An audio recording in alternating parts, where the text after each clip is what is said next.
Love Hangover single ni Blackpink Jennie featuring American rapper Dominic Fike tungkol sa toxic relationship na pilit binabalikan. Squid Game star Lee Jung-jae, nakabanding sina G-Dragon, BTS J-Hope, Rosie ng Blackpink, American singer John Legend sa isang charity gala sa Paris.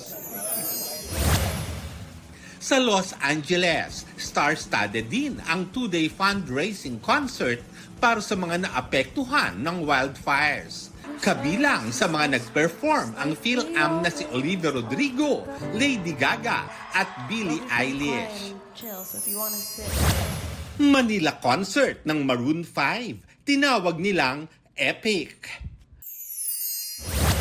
Sa pangmalakasang throwback post ni Diana Zubiri sa IG, featured ang OG Encantadia Sangres na sina Iza, Karil at Sunshine through the years. Lor Santiago nagbabalita para sa GMA Integrated News. Huwag magpahuli sa mga balitang dapat niyong malaman. Mag-subscribe na sa GMA Integrated News sa YouTube.